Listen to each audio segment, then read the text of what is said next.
علی نہیں چل رہا، کل کا کل ایمان چل رہا ہے۔ اچھا گئے علی، وہ بات آپ کو یاد ہے نا کہ علی ابن ابی طالب علیہ السلام نے جو جملہ میں نے کہنا ہے وہ ایک لمحے میں کہہ کے میں مصاحب کی طرف جاؤں۔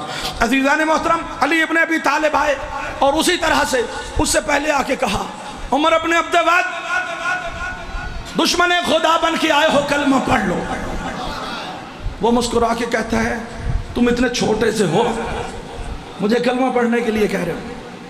مولا نے کہا تم 3 باتوں میں سے سنا ہے، ایک تو ضرور مانتا ہے۔ کہا ہاں، تو کہا پھر کلمہ پڑھ لو۔ کہا نہیں مانتا۔ کہا پھر اچھی بات ہے، بھاگ جاؤ، سو نہ جایا کرو ایک دم جی، پھر بھاگ جاؤ۔ کہا یہ کبھی ہو سکتا ہے عمر ابن عبد الود؟ تو سرکار نے ارشاد فرمایا پھر میں پیدل ہوں، تم گھوڑے پر ہو، نیچے آؤ۔ سننا، یہ ہوتا ہے تکبر، اور اس تکبر کے مقابلے میں تکبر عبادت ہے۔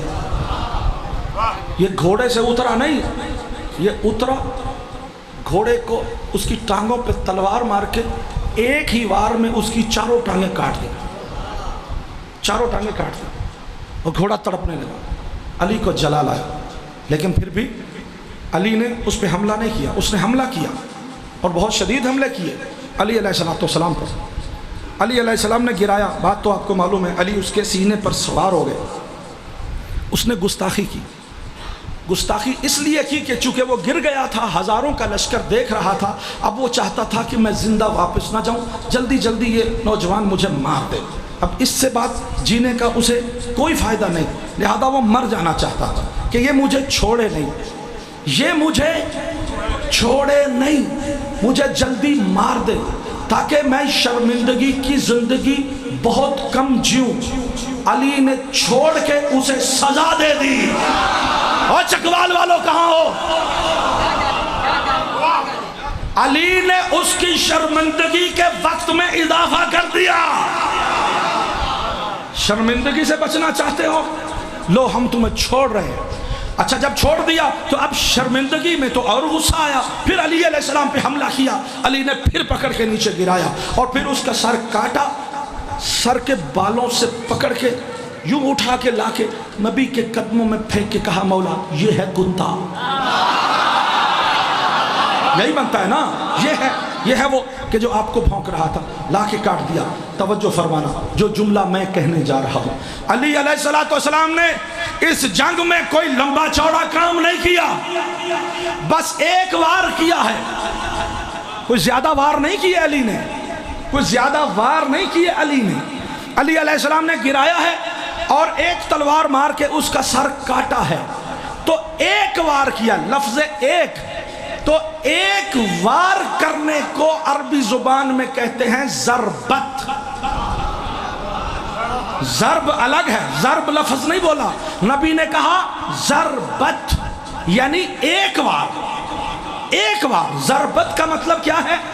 ایک بار۔ اب سننا، اب نبی ارشاد فرمائے جیسے ہی لا کے اس کے سر کو پھینکا نا تو نبی نے مسکرا کے سب کو دیکھ کے آسمانوں کی طرف نگار کے کہا ضربت علی یوم الخندق افضل من عبادت ثقلین۔ ہو دنیا والو، زمانہ نمازیں پڑھتا رہا، لوگ روزے رکھتے رہے، نبیوں نے نمازیں پڑھی، نبیوں نے روزے رکھے، مسلمانوں نے عبادتیں کی، اولین و آخرین نے عبادتیں کی۔ ثقلین کا مطلب کیا ہے؟ اولین و آخرین کے تمام جہاں، اس میں فرشتوں کی عبادت بھی ہے، اس میں جنوں کی عبادت بھی ہے، اس میں نبیوں کی عبادت بھی ہے، اس میں اوصیاء کی عبادت بھی ہے، اس میں اولیاء کی عبادت بھی ہے۔ اولین و آخرین کی عبادت کو اکٹھا کر اسے ثقلین کہتے ہیں۔ علی اتنا کا داور ہے، اس طرح اللہ کی توحید کی حفاظت کرتا ہے جس کی ایک ضربت ایک طرف، کائنات کی عبادتیں ایک طرف ہوں، اس محافظ توحید کو علی کہتے ہیں۔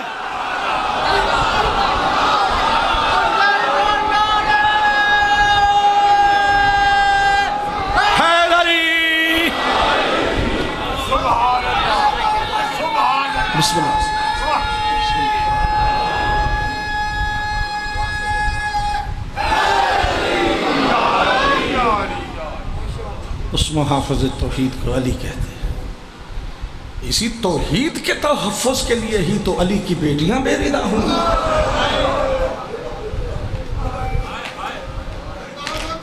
جی میں بسم اللہ اللہ عزتیں عطا فرمائے۔ اسی توحید کے تحفظ کے لیے علی نے بیٹیاں تک قربان کر دی، بیٹے نہیں۔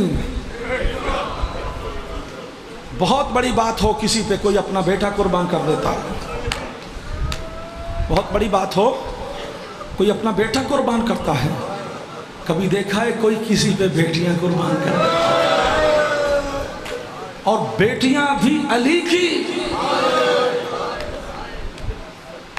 اور وہ بھی زینب کبریٰ۔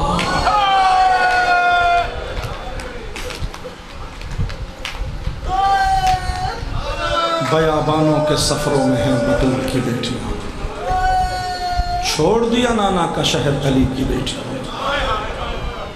ساتھ ساتھ چل رہی ہیں۔ کتنا حصہ ہے علی کی بیٹیوں کا، کتنا حصہ ہے علی کی بیٹیوں کا کہ علی کی بیٹی ہو کر شریکت الحسین ہے، بیٹی مگر شریکت الحسین۔ دین بچانے والے کو حسین کہتے ہیں۔ خواجہ اجمیر نے کہا دین است حسین دی پناہ است حسین، جو دین کی پناہ ہو اسے حسین کہتے ہیں، جو حسین کی پناہ ہو اسے زینب کہتے ہیں۔ دین کو بچانے والے کا نام ہے حسین، اور حسین کو بچانے والی کا نام ہے عالیہ بنت زہرا ثانی زہرا، ساتھ ساتھ چل رہی ہیں۔ مشورہ ہے، مکہ میں پہنچے ہوئے حسین ہر قدم پہ بی بی سے مشورہ کر رہے ہیں، بہن مکہ چھوڑنا پڑے گا، بھیا کل تو حج ہے، کل حج ہے، ہم آج چلے جائیں، اور وہ بھی مکہ کا مالک، کعبہ کا مالک، دین کا مالک، حج چھوڑ کے چلا جائے۔ کہا بہن یہ حرم خدا ہے، لوگ حاجیوں کے لباس میں میرے قاتل بن کے آئے، لہذا حرمت کعبہ پامال ہو جائے گی، ہمیں یہاں سے جانا ہوگا۔ بندھے ہوئے احرام، حج کے احرام کو عمرے میں تبدیل کیا، عمرہ کر کے اب جانا ہے۔ بہن یہ میرے پاس خطوط ہیں کوفے والوں کے، 12,000 خط ہیں، کوفہ جانا ہے، کیا کر؟ ہر مرحلے میں عقیلہ بنی ہاشم سے مشورہ ہو رہا ہے، اور یقیناً یہ بات بھی عقیدے کی ہے کہ یقیناً میرے مولا حسین علیہ السلام کو اس بات کا احساس بھی ہے کہ جو جوان میرے ساتھ ہے نا، سارا زمانہ بھی اکٹھا ہو کے آ جائے تو جب تک یہ اکٹھے ہیں قربانی ممکن نہیں۔ عباس، مسلم، سجاد، امام زین العابدین علیہ السلام بہت بڑے بہادر، بہت بڑے جنگجو تھے۔ یہ مشیت الہی ہے کہ سجاد کے لیے کربلا کی ساری فوج مارنا آسان تھی، پھپھیوں کے ننگے سر لے کے شام جانا مشکل تھا۔ بڑا محاذ تھا سجاد کے لیے۔ امام وقت بھی ہیں، حجت خدا بھی ہیں، ولی پروردگار بھی ہیں، غیرت بنی ہاشم بھی ہیں۔ اسی لیے جو سب سے مشکل محاذ تھا نا، وہ حسین نے سجاد کے لیے منتخب کیا، وہ سجاد کے لیے منتخب کیا۔ اور عباس کے لیے لڑنا آسان تھا، تلوار روکنا مشکل تھا۔ حسین نے یہ امتحان عباس سے لیا، اور مسلم کے لیے مشکل امتحان تھا کہ وہ عباس کے ساتھ ساتھ رہ کے حسین کی حفاظت کرنا چاہتے تھے۔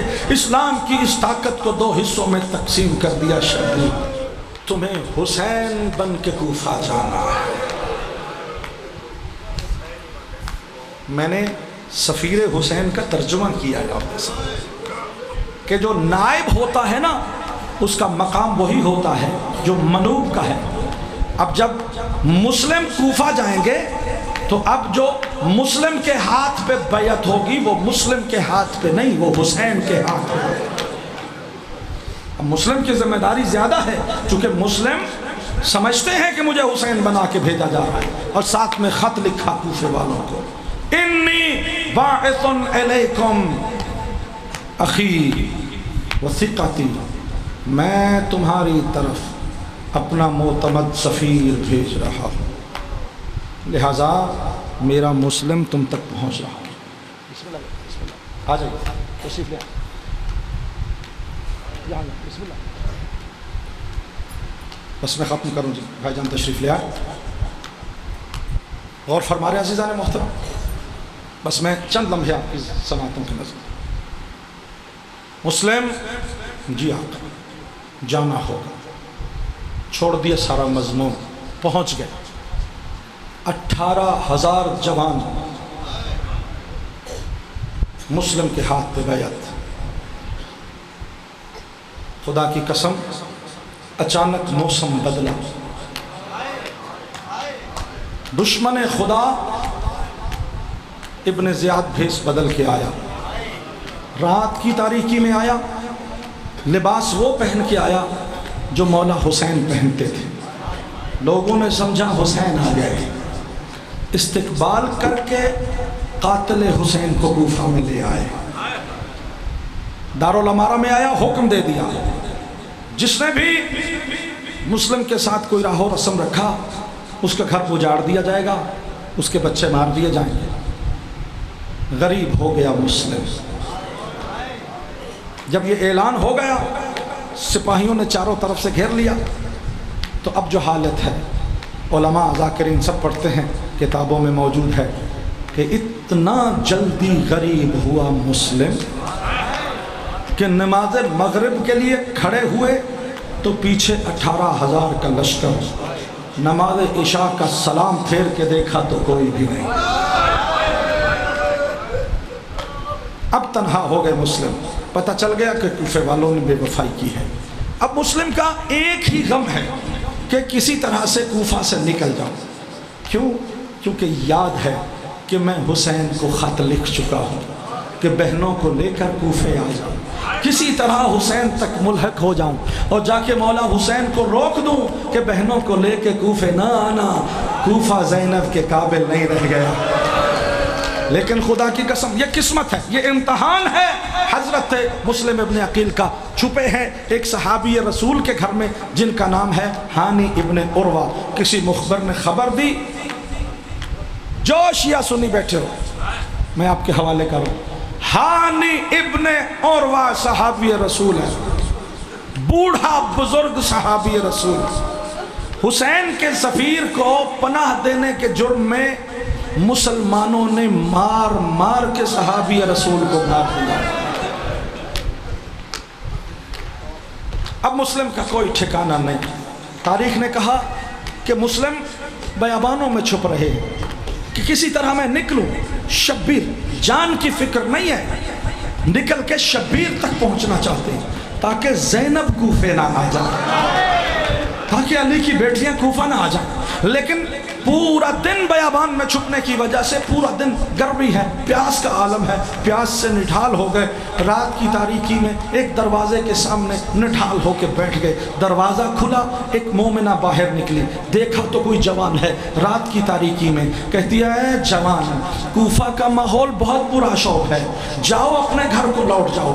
تو تاریخ نے یہ کہا اتنا نحیف ہو گیا تھا مسلم ابن عقیل کہ پانی بھی زبان سے نہیں مانگ سکے، یوں ہاتھ کے اشارے سے پانی مانگا۔ یہ بی بی سمجھ گئی کہ جوان پیاسا ہے، گھر سے گئی، جا کے پانی لا کے دیا، مسلم کو ہاتھ سہارا دے کے پانی پلایا۔ مسلم نے جب پانی پیا نا، اب پاس بیٹھ گئی، کہتی ہے یہ کوفہ ہے، یہ ماحول بڑا پورا شوب ہے، ابن زیاد بڑا ظالم ہے، اے نوجوان اپنے گھر کو لوٹ جا۔ مسلم ابن عقیل نے آنکھوں میں آنسو رو کے کہا اے تو جس کا کوئی گھر نہ ہو وہ کہاں جائے۔ اجرکم اللہ، بھائی ختم ہو گئی پڑھائی۔ جس کا کوئی گھر نہ ہو وہ کہاں جائے؟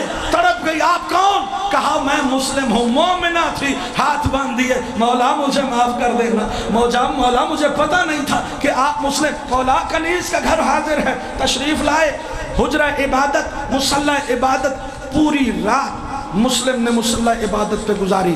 اس خاتون کا بیٹا بھی لالچی تھا، ابن زیاد کا دربار سن لیا، دربار آواز سن لی، اعلان سن لیا کہ اسے انعام و اکرام سے نوازا جائے گا جو حضرت مسلم کی خبر دے گا۔ جا کے شکایت کی، ابھی صبح کی نماز کا سجدہ شکر پورا نہیں دیا تھا، تو آ کے گھر کے آس پاس گھوڑوں کی ٹاپوں کی صدائیں۔ مسلم اٹھے، تلوار سنبھالی، کمر بند باندھا اور جملہ پڑھا اِنَّ لِلَّهِ وَإِنَّا إِلَيْهِ رَاجِعُونَ۔ توحہ جلدی سے آئی، مولا باہر فوجوں نے گھیر لیا ہے، آپ باہر نہ جائیے۔